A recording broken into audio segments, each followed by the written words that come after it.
बिस्मिल्लाहिर्रहमानिर्रहीम। अस्सलाम वालेकुम दोस्तों, क्या हाल है। उम्मीद करता हूँ आप सब ठीक होंगे। जी, आज की हम अपनी इस वीडियो में बात करेंगे 9th क्लास की कंप्यूटर साइंस की बुक, जो कि मुकम्मली तौर पर गवर्नमेंट ऑफ पंजाब की तरफ से तब्दील कर दी गई है और उसका न्यू एडिशन भी जारी कर दिया गया है। आज हम इस वीडियो में इस बुक का ओवरव्यू देखेंगे कि इस बुक में क्या क्या चीज़ें हैं और क्या कौन कौन से इम्पोर्टेंट टॉपिक हैं जो हमने करने हैं। चलें शुरू करते हैं हमारा ओवरव्यू 9th क्लास बुक। जी, सबसे पहले हमारे पास आता है कंटेंट्स। इसमें क्या क्या चीज़ें, कौन कौन से चैप्टर हैं।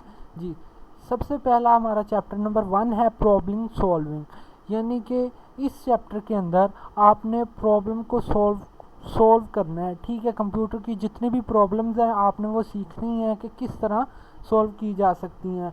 चैप्टर नंबर 2 हमारे पास है बाइनरी सिस्टम्स। ये जो बाइनरी सिस्टम है ये कंप्यूटर की लैंग्वेज है और इस सिस्टम के बारे में आप पढ़ेंगे कि बाइनरी सिस्टम्स होते क्या हैं और ये किस तरह कंप्यूटर के ऊपर अप्लाई होते हैं। ठीक है, चैप्टर नंबर 3 आपके पास है नेटवर्क्स। आप नेटवर्क्स के बारे में पढ़ेंगे। ठीक है, उसके बाद चैप्टर नंबर 4 है data and privacy.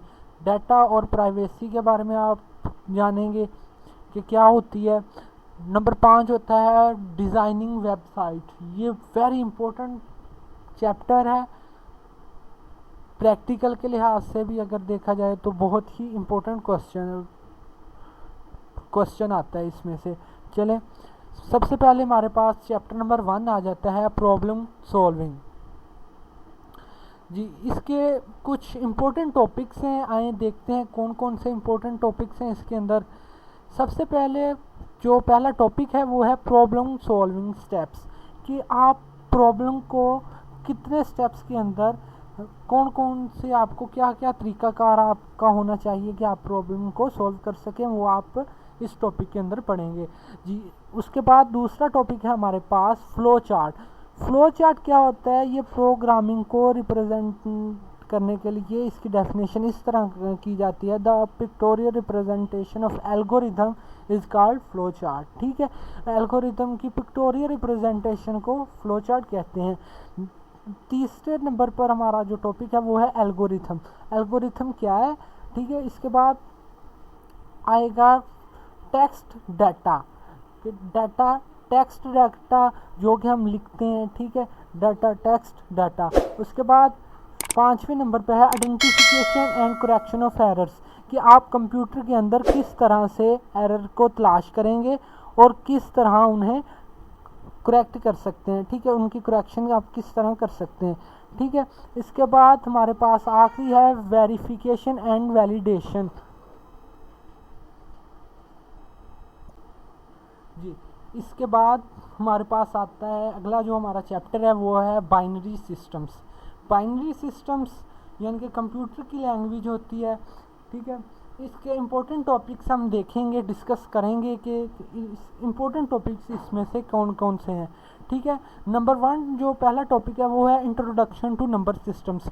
Number systems क्या होते हैं, उनका आपको तारुफ आप करेंगे। ठीक है, उससे आप इंट्रोड्यूस होंगे कि नंबर सिस्टम होते क्या हैं, इन्हें किस तरह यूज़ करना है। ठीक है, उसके बाद आ जाता है नंबर सिस्टम कन्वर्सेशंस। आप नंबर सिस्टम्स को किस तरह डील कर सकते हैं, यानी कि डेसिमल है तो इसको हेक्साडेसिमल में आप किस तरह कन्वर्ट करेंगे, बाइनरी है तो बाइनरी को आप डेसिमल वगैरह में किस तरह कन्वर्ट करेंगे। ठीक है, ये उनकी कन्वर्सेशन आ गई है। उसके बाद तीसरे नंबर पे है memory and data storage. Memory और डाटा स्टोरेज के बारे में आप जानेंगे कि यह होता क्या है। ठीक है, उसके बाद 5वें नंबर पर आता है आपके पास मेजरमेंट ऑफ कंप्यूटर मेमोरी। आप कंप्यूटर की मेमोरी को किस तरह जान सकते हैं, किस तरह माप सकते हैं कि इसकी मेमोरी कितनी है कितनी नहीं है। ठीक है, 6ठे नंबर पर है आपके पास बुलियन अलजबरा, जो कि बहुत ही इम्पोर्टेंट है। आपने मैथ में भी बुलियन अलजबरा किया होगा, ठीक है, कंप्यूटर में भी, और ये कंप्यूटर के अंदर हर जगह पर मौजूद हो लागू होता है बुलियन अलजबरा का कानून। ठीक है, उसके बाद हमारे पास आता है नेक्स्ट टॉपिक है, यानी कि नेक्स्ट चैप्टर है नेटवर्क्स। ठीक है। नेटवर्क्स के अंदर जो इम्पोर्टेंट टॉपिक्स हैं उनमें सबसे पहला जो टॉपिक है वो है कंप्यूटर नेटवर्क्स, ठीक है, कंप्यूटर का नेटवर्क। उसके बाद आते हैं physical structure of networks, network का जो फिजिकल स्ट्रक्चर होता है वो आप उसके बारे में जानेंगे, ठीक है। उसके बाद आता है बेसिक ऑफ डाटा कम्युनिकेशन, आप कम्युनिकेशन करने की बुनियादें जानेंगे, ठीक है, डाटा को कम्युनिकेट करने की बुनियाद जानेंगे। उसके बाद आता है कंप्यूटर नेटवर्क्स मॉडल, कंप्यूटर के की कितनी टाइप्स के नेटवर्क्स होते हैं, ठीक है। उसके बाद आता है नीड ऑफ एड्रेसिंग, आप एड्रेसिंग यानी कि जिस तरह ईमेल एड्रेस वगैरह ऐसे ही होगा, इसमें नीड ऑफ एड्रेसिंग की ज़रूरत होती है, ठीक है। उसके बाद आएगा सेंडिंग एंड रिसीविंग HTTP। उसके बाद आपके पास आएगा रूटिंग, ठीक है। ये हमारे पास था तीसरा चैप्टर, और आगे हमारे पास चौथा चैप्टर है डाटा एंड प्राइवेसी। डाटा यानी कि कोई इंफॉर्मेशन है आपकी, वो आपका डाटा है, ठीक है। इसकी डेफिनेशन इस तरह की जाती है, the facts and figures of information is called data. और प्राइवेसी, जिस तरह की प्राइवेसी, फ़र्ज़ किया आपके पास कोई रकम है, ठीक है, आपने उसे किसी लॉकर में रखवा देते हैं, ठीक है, और लॉकर का लॉक आपको ही पता है, ये आपकी प्राइवेसी है, ठीक है, इसे हम प्राइवेसी कहते हैं। चलें आगे आते हैं, इसके इम्पोर्टेंट टॉपिक्स हम देखेंगे।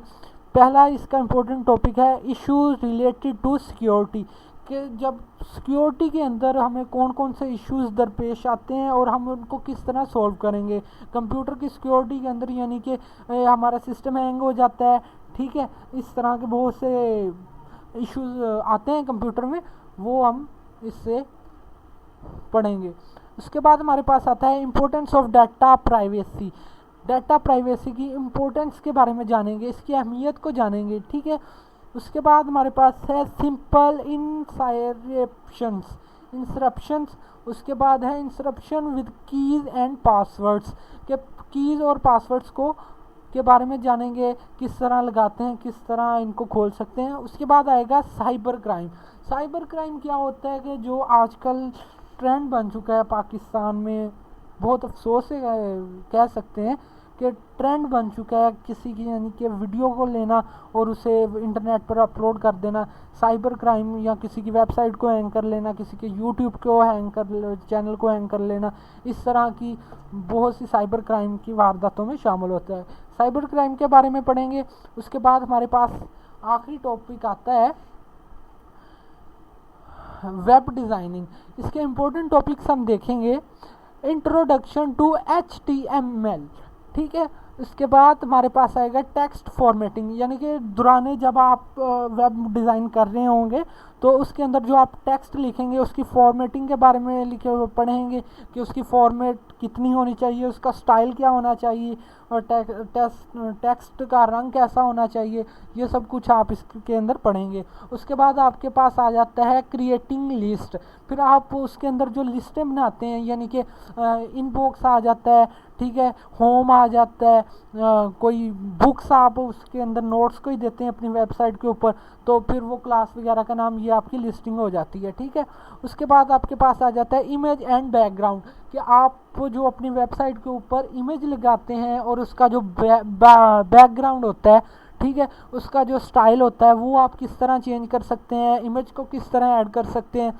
इसके बाद आपके पास आता है डिफाइन आ हाइपरलिंक, और आप हाइपरलिंक जो www और .com जो आपके पास आता है वो आप किस तरह, वो है होता क्या है, आप उसको किस तरह परचेज कर सकते हैं, ठीक है। और लास्ट पे आता है क्रिएटिंग टेबल्स, और आप उसके ऊपर टेबल्स किस तरह बना सकते हैं अपने किसी भी वेबसाइट के ऊपर, ठीक है। ये था हमारे पास। वेब पसंद आई हो तो हमारा चैनल बराए मेहरबानी सब्सक्राइब करें, और हाँ, हमारी वीडियो को लाइक ज़रूर किया करें, इसके साथ हमारी हौसला अफजाई हो जाती है। चलें आज के लिए इतना ही काफ़ी है, इंशाल्लाह नेक्स्ट वीडियो में मिलेंगे और एक नए लेक्चर के साथ मिलेंगे। अल्लाह।